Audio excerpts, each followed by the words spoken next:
Hello, and thank you for joining Engine and CCIA for this panel discussion and report release on what we're calling the tools to compete, all about the tools and services that startups are using, often for free or little cost, to build their companies. My name is Nathan Linfors, and I'm the policy director at Engine. In case anyone in the audience might be unfamiliar, Engine is a Washington, D.C. based nonprofit that works with startups and policymakers across the country to promote pro-startup, pro-innovation, pro-entrepreneurship policy. I'm thankful to be joined shortly by a panel of three experienced startup founders and eager to bring them into the conversation. But I first want to give a brief overview of the new report and why we think it is important for startup supporters, and for policymakers alike. When we talk about startups across the country, we usually talk about them as an ecosystem. That's because the startup ecosystem is exactly that.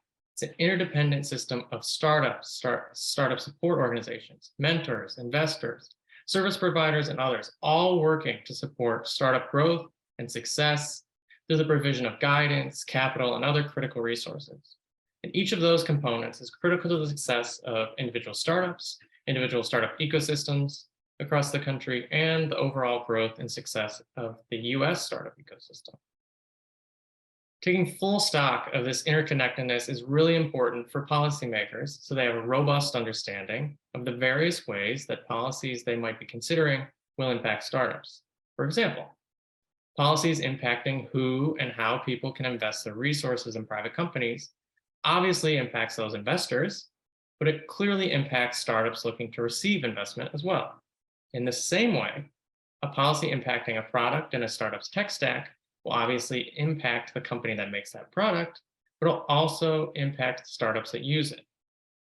And that's what this report is all about. It's about lending the context and background that's needed in all sorts of different policy conversations happening today in Congress, at agencies, or in state capitals across the country. To do that, we ask startups and entrepreneur support organizations about the tools they or the startups they work with are using to build, run, and grow their companies. We heard from startups as young as 1 year old, just founded last year, to old as 14 years old. From startups with just a couple of co-founders that started the company, to as many as 100 employees. From bootstrap companies to those that raised tens of millions across multiple venture rounds. And we compiled those responses into this report and did our best to sort the hundreds of examples they shared. In addition to education for policymakers, the report can also serve as a guide to other startups about the tools their peers are using, and we think that's really important also. Through this, we see that startups use multiple tools as building blocks for their companies. 100% of the surveyed startups were using 3 or more different tools. Those tools, like various web hosting services, code repositories, or collaboration tools, or all sorts of myriad other tools, are also often available to those startups for free or little cost, helping to lower barriers to entrepreneurship and opening the door to more people from more backgrounds in more places across the country to start and grow companies. I could talk about this at length about the tools and services startups are using, but we're fortunate to have 3 much more knowledgeable founders with us, people that have done this stuff, that have built companies with us today. And so I want to turn now to our panel and have them introduce themselves, starting with Patrick, then Joshe and Sedale. Take a minute to introduce yourselves and tell us about your companies. Yeah, so thank you again for having us on, Nathan. My name's Patrick, and I'm one of the 3 co-founders of Abstract. We go by abstract.us, so sometimes we get confused by various other abstract things, no pun intended. So long story made short, we started the company with the mission of making government more transparent and make the process of lobbying government more accessible to more people. So in essence, what we've built is a project management tool that allows any sort of nonprofit, corporation, or lobbying firm to more easily track the status of bills and legislation as the bills go through the various committees in California. So you have over 5,000 bills in California introduced every year, really hard to keep track of all that. Our software uses AI to streamline that process. And the long-term vision is to make that accessible to the everyday person. So that's a little bit about us. Awesome. Joshe? Awesome. First off, thank you so much for everybody that's joining the conversation. To give you a little more context, I'm originally from Ecuador. I've been based in New York for the past 7 years, and here I founded Airpals, which is a B2B platform that helps teams to book and coordinate local courier or messenger services. And I came up with the idea through my experience dealing with supply chain and logistics. During my time at working at the fashion industry, which I did for almost a decade. So yeah, that's pretty much that about me. Awesome. Sedale? Yeah, great. Thanks for having me on, and super excited to dive into the conversation. I'm one of the co-founders of OpenGrants. We are the easy way to win grant funding. So we streamline access to grant funding, make it more transparent and accessible. The upshot of that is, like, if you're looking for grants, or if you don't know that you might be eligible for grants, you can log onto our platform for free, sign up, create a profile, and we'll match you to the funding that's appropriate for your organization or the work that you're doing. And yeah, we're very excited to be diving into this conversation. I think, grant funding is one of those tools that I think is really underutilized. So I'm excited to chat more about that. Awesome. Yeah, I agree. I want to turn to those tools that you all use to build your innovative and unique and needed companies. And so let's dig more granularly in there, starting in the same order. Tell us a little bit about the products and services you use to build your companies. Keeping in mind that most of us in the audience haven't built companies before. Really helpful for you to dig into the nuts and bolts here. So what are the tools you're using, and kind of what are the impacts of that? How have they helped you to stay focused on kind of your core innovation? Starting with Patrick. Yeah, so in our case, we're 100% software based solution, SaaS, right? Software as a service. And because of that, the most important tool or I guess infrastructure you have to keep in mind is where you're going to host your software that people are going to then use. So we started off using Google Cloud to build our initial tool on that, and that's how our first customers were able to access it through that. And then since then we've moved to Amazon Web Services. But in essence, a software company, the most important thing again is where you host the software that you build. But then there's a lot of other tools that are really important, such as the tools that your developer use to code with one another. So there's open source free tools like GitHub that allow developers to work with one another collaboratively. Then there's paid solutions like GitLab, and they have pros and cons. And then there's, of course, all the productivity and management tools that you use to communicate with your team members and in various forms, right? Like Slack for messaging, direct messaging. We still use email. I feel like email's never going to die. And then recently, I mean, everyone's talked about this, but Zoom, right? So we started off in 2020. It was 100% distributed because we started the company as a senior college project, funny enough, when it was first thought of. And now we're hybrid, have actual employees that we meet with in person, but Zoom is still very important. And we're using Zoom right now to do this podcast. So I would say those are kind of the main tools or infrastructure that we've used to build Abstract. Awesome. Thanks, Patrick. So obviously couldn't tell any of the folks on here from an authoritative perspective about code repositories. So thank you for diving into that, though. May have used email once or twice. I'm going to turn to Joshe for a little bit about the tools you're using and kind of how they help you stay focused on building Airpals. Yeah, perfect. So let me just start by the very beginning on how I did it when I launched Airpals. And just as a quick note, I didn't have any resources. So we launched Airpals in the middle of the pandemic. So priority for me was to make sure that I can last the pandemic without salary, so I can fully dedicate to Airpals. And one of the things that now I realize that time is your more scarce resource, and that's it's something that you need to have in mind as a founder.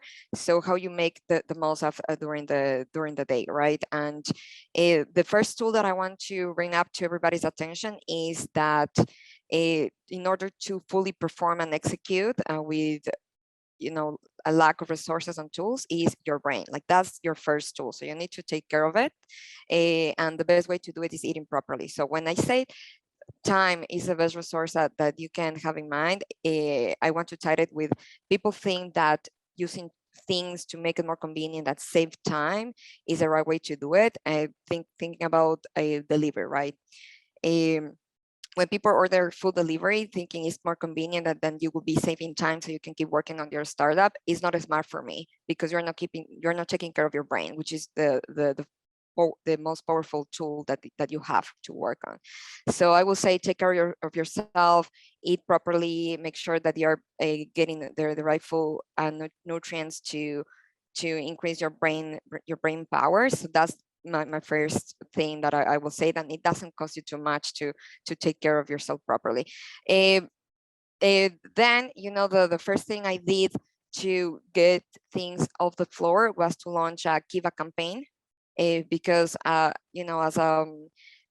a founder and as outsider founder, I don't have the network to raise funds from wealthy individuals, and my friends, I'm not in that position to invest in my company. So this Kiva campaign allowed me to raise $7,000 from family and friends, but it's not like a crowdfunding. I actually have to pay them back, so it's like a little loan without interest. So that helped me to get things off the floor. And at the very beginning of Airpals, what I did was to search about all the tools that I can get for free, and those were Shopify, which will allow you to start a e-commerce store free of charge for a limited period of time. So I use that to kind of like prove the concept and have a better idea of what I need to build later.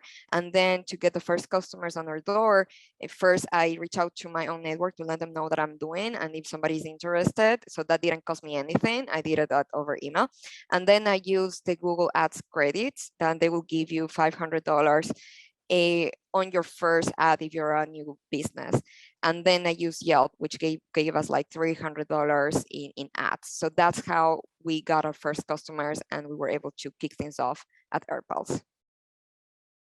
Awesome. That's a really fulsome answer. Thanks. And yeah, good points on taking care of yourself. There's no company if there's no founder, right? So yeah, I presume we'll circle right back to that question of time and limited resources. But I want to get to Sedale here for a little bit about the tools you use to build OpenGrants. Yeah, I mean, I think a couple things that maybe haven't been touched on, because we are also a SaaS platform, so we used a lot of the similar things that Patrick in particular did, built on AWS. They were able to provide us a lot of credits and like hosting credits there, and they've been a great partner, both from like a mind share, but also providing those free. We didn't pay an AWS bill for 4 years, which is amazing because it's real expensive once you start paying.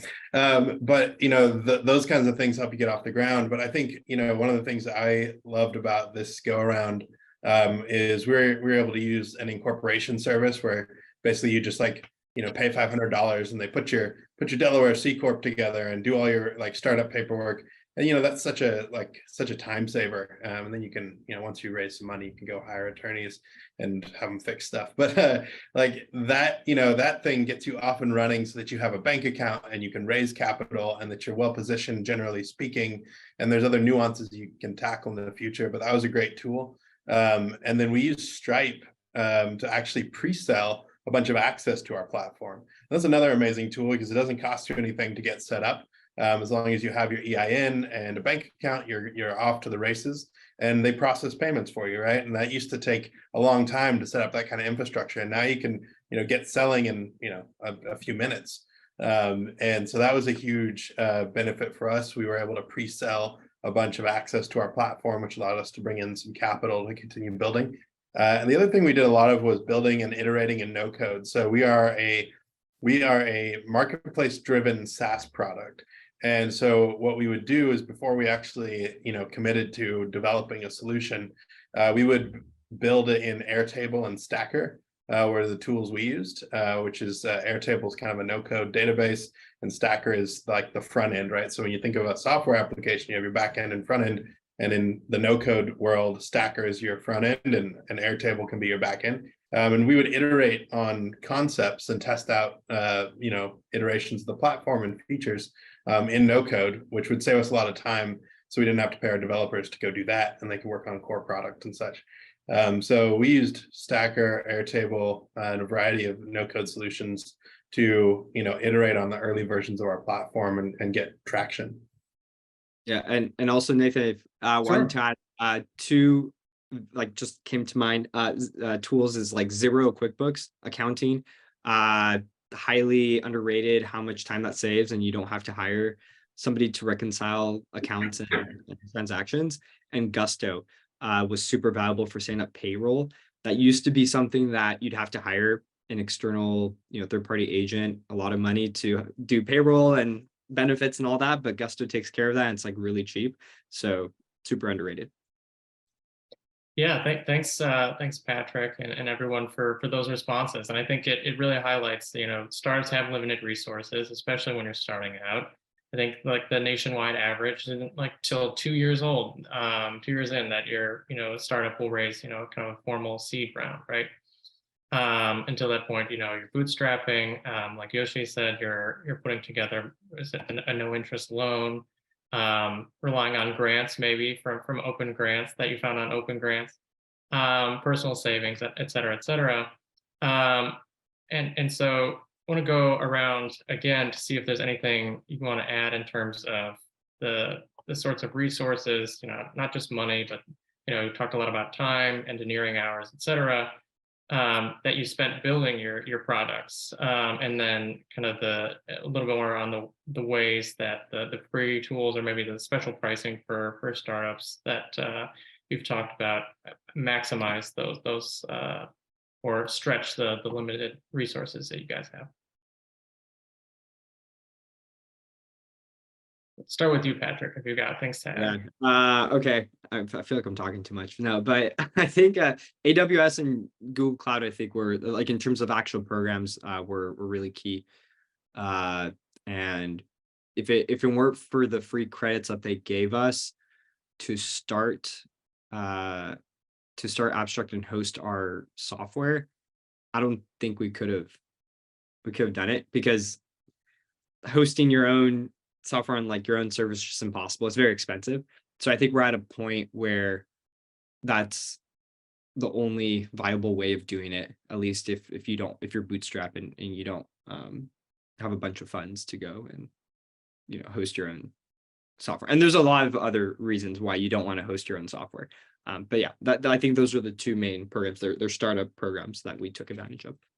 Yeah, and I think that's definitely true in terms of startups generally, or at least what's reflected in the report. I think 100% of the startups are using web hosting services, so that just to make sure their site is online, and then another 69 using other cloud services, database services, et cetera.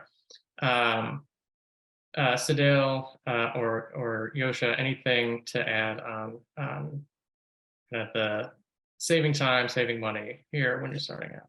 Yeah, sure. I can add a couple of notes. So going back to the no-code tools and solutions, my personal approach is to be very intentional, not because a lot of companies like Notion, Airtable, and all of those provide credits for startups or are free to start with.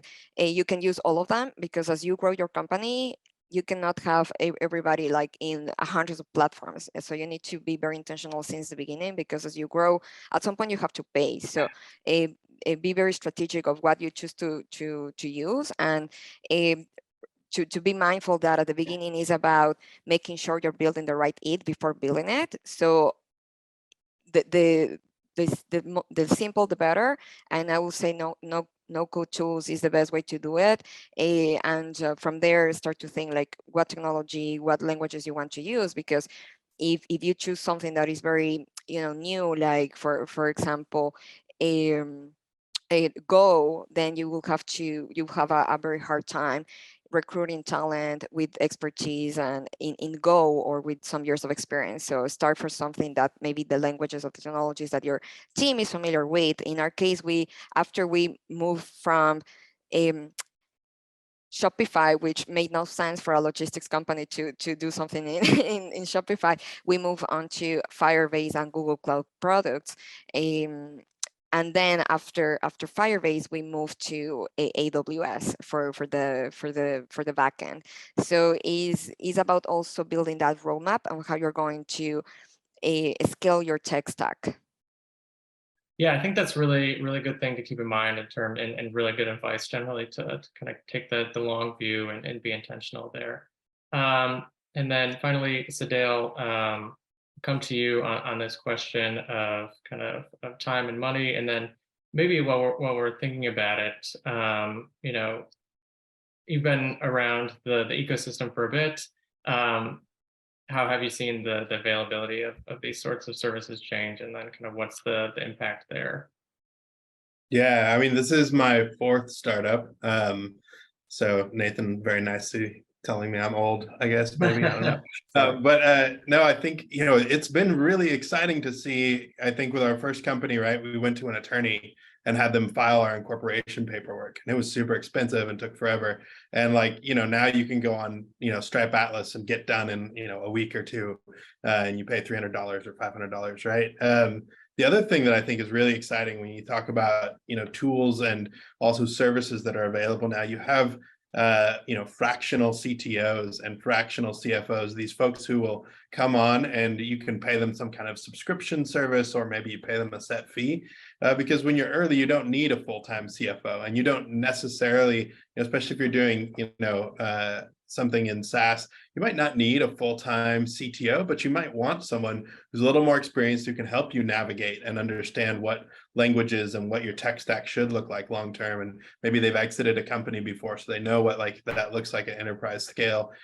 So having those services available, I think, is huge. It's one of the big, like, it's become very in vogue in the last like few years of like fractional, you know, whatever, fractional executives, but they're incredible, right? You know, like we have an incredible CTO who's got a couple of exits under his belt and all these other things, and he's a fractional CTO. I'd never be able to pay him to like be here full time, but he's incredibly impactful to the org. So I think, you know, apart from, you know, the ubiquity of no code tools, which are also exceptional, and you know, I have a friend who I think he hit about $7 million in recurring revenue just on Airtable and Stacker. Like that's something you just couldn't do as a SaaS company, even like a few years ago, but now you can. And so that transition in the industry is massive, and it's also like super accessible, right? So you're looking at, you know, you're looking at a company that was doing $7 million in revenue every year, that was paying $238 a month to Stacker, and $90, I think, to Airtable. Like it's incredible. Like, you know, the margins on that are just exceptional. And so I do love the fact that we are approaching this point where if you have a good idea, you don't necessarily need to know how to write code, or like you just need to know how to solve that problem for those people. And you can get all these other services at like really incredible low cost or no cost rates. You know, Airtable offers credits for the first year. I don't think Stacker does, but like there's so much, so many resources available. Like if you have a good idea, you can dive in and get it done now. We're removing barriers every, you know, it seems like every day now you're seeing these barriers just fall out of the way. So that's super exciting. Yeah, I definitely agree. Very encouraging. And then from a startup supporter perspective, here at Engine, obviously we love when barriers come down for entrepreneurs. And obviously, Sedale, you said that you think it's really important. And OpenGrants obviously a central source that people turn to when it comes to grants. But if I recall correctly, you're working on kind of a convening tool for where folks can find these sorts of services. Is that right?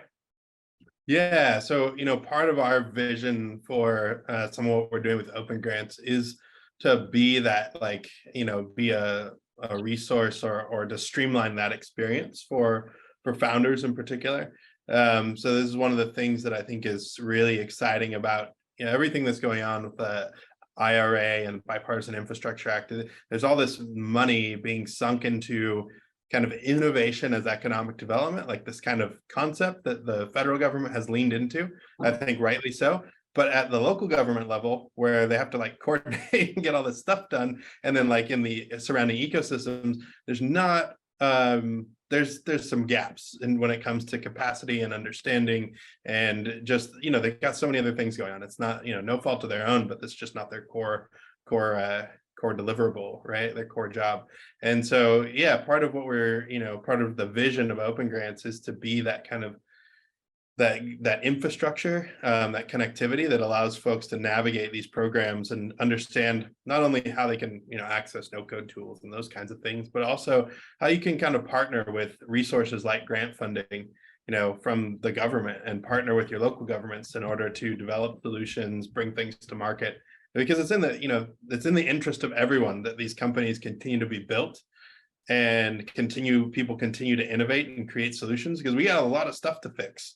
There's a lot of things to deal with, and there's a lot of smart people. And so I think it's this really exciting time where you're seeing like the collapse of all of these barriers. Like you can build some pretty impactful solutions by dragging and dropping things and having a basic understanding of like logically how a process works instead of having to write code. And on the other side, you have more funding than has ever been invested in the United States, in the last few decades outside of the military. So there's an incredible amount of capital, and there's a lot of people who are looking to try to do work in more impactful spaces. You have people, flocking to work in climate, and people who are just like, and particularly during and post pandemic, are wondering, oh, do I really want this job, or do I want to do something more impactful, or maybe just looking for new jobs with all the layoffs happening. So there's this like perfect storm, and we are, wanting to give people a good push in the right direction as they figure out their next steps.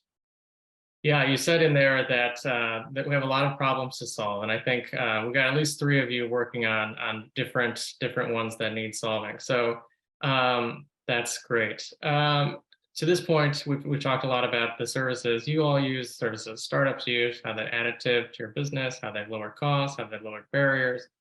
CCIA and NERA economic research have looked into how external changes could result in increased costs for those services. So by one of their models, $3,000 per employee per year.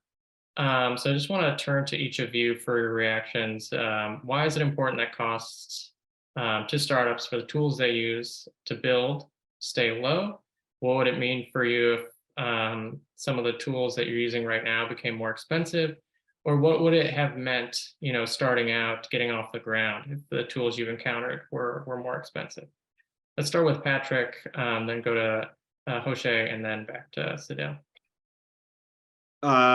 Great question. So I think I alluded to this earlier, but it just would have been practically impossible. We started Abstract as a engineering thesis project out of college, so we really had no money at all to put into anything. So the fact that all the tools we used initially to design and code and build that first prototype, all that was free. And if it wasn't free, at least initially, we would have never made anything. So I think that ties in with what Sedale was talking about in terms of a lot of these barriers have been removed and have allowed people across the board to create solutions to things that previously would have not had that opportunity, especially us coming from a background with no money to put into this. And then, of course, we're able to raise venture capital and whatnot, but we didn't raise venture capital funds until we had a product with people using it. And we would have never had that product with people using it if it weren't for those free initial trials of cloud hosting tools, messaging, etc. So that's kind of my take on it. And I used to come from like a film production background before engineering, so you're seeing that also in the storytelling space. I know we're focused on startups here, but you used to have to pay a lot of money to develop film and to record something. So I think we're seeing a lot of barriers removed in the storytelling space. And that actually is bleeding into the startup space as well, because a lot of what startups do is tell stories to raise money, to hire people, to get customers. So I think the barriers that are being removed in the storytelling arena and the startup arena are just like, it's like this perfect storm that Sedale was talking about. And it's really beautiful to see all of it come together. Yeah, I definitely hear you there. I think that's a great example, and I imagine startups and saw that as a problem, and are a part of solving that problem and making creating and storytelling more accessible. Joshe, let's go to you for reactions, thoughts on if costs, you encountered higher costs or costs went up. Yeah, perfect. So I would love to connect Sedale's idea about a iteration and Patrick's about below interaction. So why is important to spend as less money as possible in the first days of the company is because you're going to make mistakes, right? And makes no sense to pay a lot of money while you're going to make mistakes, right? So make mistakes as cheap as possible. And as you prove as you validate the idea and the product with paying customers, because you need people with skin on the game to really, take their feedback on, because free feedback, people just will comment on things that probably are going to send you in the wrong direction. So that's the approach that we took, getting traction and getting money from customers from the first day. Also because you need to make sure that you're building something that is worth investing on. You need to build a business that is investable, right? To that is attractive for investors, and that's one of the main reasons why you need to keep your costs down, right? Because if you keep spending, you are decreasing your margins, and that's not a great business to invest on, right? So always try to keep costs down and high margins in the business. Absolutely. I think that's practical advice, to not spend money on mistakes, or especially when you know you're going to be making them. Yeah, Sedale. and sorry, if you allow Oh, me no, to go add ahead. one more note, that goes back to the intention, right? You need to make, when you're going to create your projections, if you choose a Slack, as a free communication tool for your team, you need to think about how the cost will increase as you work your team, because they charge you per seat. So you need to think about those things when you choose a tool, and taking in consideration that, oh, I'm just going to use the Slack until we hit 50 employees, and then we go to somewhere cheaper. Then the friction that will create in your team and your company making the transition, you need to think about the gain or the impact that will take on. Sometimes it's not everything about money, but also the impact that you're going to create in the culture of the company and the performance. So just a quick note there. Yeah, super helpful. Thank you. Sedale, your reactions on if costs went up. Yeah, I think the big sort of existential threat to doing that is that we already don't have economic participation in an equitable way in the United States. And just from a statistics, like, you can forget about the morality of it or anything like that, but from a statistics standpoint, like, if you have less people building solutions and solving problems, you're not going to fix as many things, and you're probably going to miss out on some really incredible innovation. And I think to the extent that we can continue to bring those barriers to access down, we're going to see better solutions. We're going to do things like cure cancer. We're going to do things like feed the world and solve climate change. And if we start tracking the other direction, things are just going to get awful and worse, and we're not going to fix things. And so, I mean, that's a lot of the ethos that, the reason we built OpenGrants in particular was to make grant funding more equitable and accessible. And to the extent that we can continue to reduce barriers in all other aspects, and continue to provide really exceptional tools to exceptionally smart people, that's going to be a net positive and a really good gain for the country and for people. And if we go the other direction, it's going to be bad. Yeah, I definitely agree. I want to keep trending in the right direction in terms of lowering barriers. And I like how big you think, Sedale, in terms of solving climate change, curing cancer, and feeding the world. So I want to change gears maybe a little bit. We talked a little bit to this point about, the services you use to build in terms of, Patrick, for example, highlighted different cloud hosting infrastructure, but you can also use different tools to bring your products to market in terms of getting them to clients and end users and finding your users.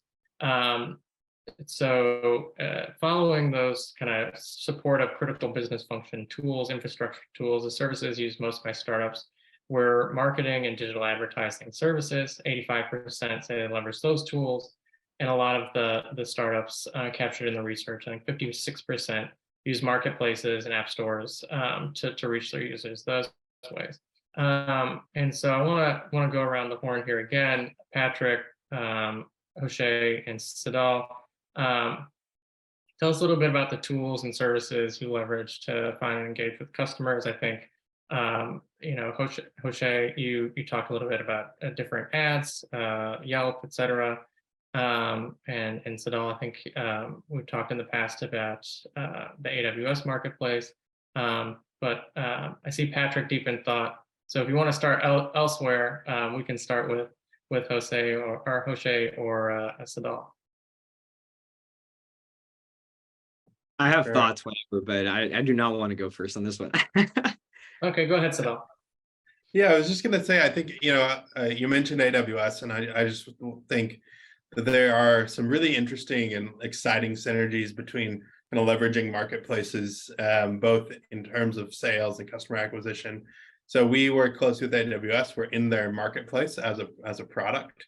And this enables two things. One, it enables AWS, Amazon Web Services, a massive company, and so obviously exposure in their marketplace is good for just the sake of exposure and access, but it also, because we're built on AWS, there's a really neat synergy there. We can engage in co-selling and other kinds of things with their team, and they've they offer those things to companies. And so I think one of the exciting kind of aspects of this sort of like modern approach to using marketplaces in general is the idea of just this streamlined kind of collaborative sales approach. And then we see the government, which is a really cool space in my mind to sell to, also starting to adopt these things with FedRAMP and what HHS is doing with their grants QSMO process, where they're creating these marketplaces to allow procurement to happen in a more streamlined way. And so for us, because we focus on that space a lot, it's really exciting. But I think as a trend overall, it's an incredibly efficient way. And that was the whole point of marketplaces in the first place. They're like, let's make sales efficient. So that's been exciting for us. That's what we've mainly leveraged, in fact, our marketplaces and then our own kind of network. But yeah, in terms of a tool, marketplaces have been great for us. Awesome. Yeah, definitely. We talked a lot earlier about the importance of time in startups, and it sounds like that's one tool that you can leverage to save some time. Joshe, let's turn to you about kind of some of the tools you leverage to find and engage with customers. Yeah, sure. I can name a few that we use.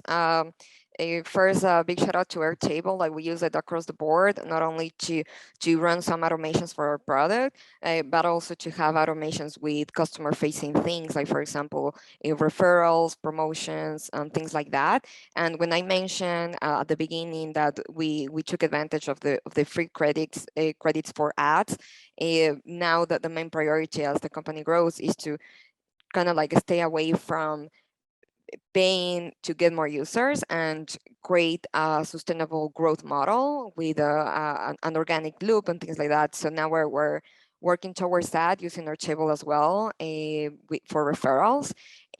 Other tools that we use are Clavillo. I'm not sure if I'm pronouncing the name of this company correctly, but is similar to MailChimp, but the difference is that you can be super granular in terms of the automations that you build, triggers, workflows. So we're using that to have better segmentations of the people that we target through email marketing. And it's pretty low budget and affordable. So and they have a wide range of tiers depending on the features that you're going to use. So that's really great, because sometimes a company will create like a plan or a subscription with a bunch of things that you won't use, right? And so these type of models will allow you to pick and choose what things that it will create value to you. What else? We use intercom, which is amazing. To talk to customers, and that allow us to connect everything with all to connect the flows with other tools like Airtable, for example, so we don't spend too much time copy and pasting emails from people that reached out to us, right? Because we were talking about the importance of time, right? So if you can find ways in which you can make things more smooth for your team and automate things, reduce friction, you will save time, and down the line you will save money. So when you look at tools, it's also important to see if the tools that you are choosing have integrations for other things that you are already using, right? Because then you mitigate the risk of having a very messy process and productivity with your team. So those are the things that we look on. Awesome. Patrick, go ahead. Yeah, so totally agree with what Sedale and Joshe have said so far. Yeah, I mean, when you look at like a startup and their goal, like you have like a product, some sort of product that you have to build, right? And then when you have customers, you have to retain those customers or make sure like the sale is successful. And then at the top of that, you have filling the top of the funnel, which is like actual growth and obtaining new customers. So I think with regards to this part, which is like, how do you grow your customer base and how do you add more people? Those tools have become more accessible as well. But the reason I've been deep in thought is it's kind of like a double-edged sword, because those tools are more accessible. People are more flooded than ever with email marketing and advertisements and whatnot. So in a way, the marketing and growth tools being more accessible is kind of hurt the effectiveness of those tools. So actually, I've seen ourselves and other startups have to be more creative in terms of how do you reach your potential customers and grow your that top of the funnel, right? So in our case, we still use email, right? A lot of cold emailing, but we've actually relied on warm connections and assessing the network of our customers, because we work with lobbyists, trade associations. It's a network of customers that are very well integrated with each other. So we're leveraging community, and we're actually seeing that across the board with a lot more startups. Like instead of just blasting a bunch of emails or cold calling, there's a need to create genuine community that then brings other new customers organically to your product, to your community. And those tools are also becoming more accessible where you can host events more easily, keep a pulse on how your customers are doing, and then reach out to them when needed over text or phone calls. So those are my thoughts on kind of like the growth and marketing tools. And actually, I've seen a lot more shift towards community building as a need for that. Yeah, I think that's a great point that all three of you touched on. Really, is like your best ad is someone that person knows, one of your customers, giving a recommendation.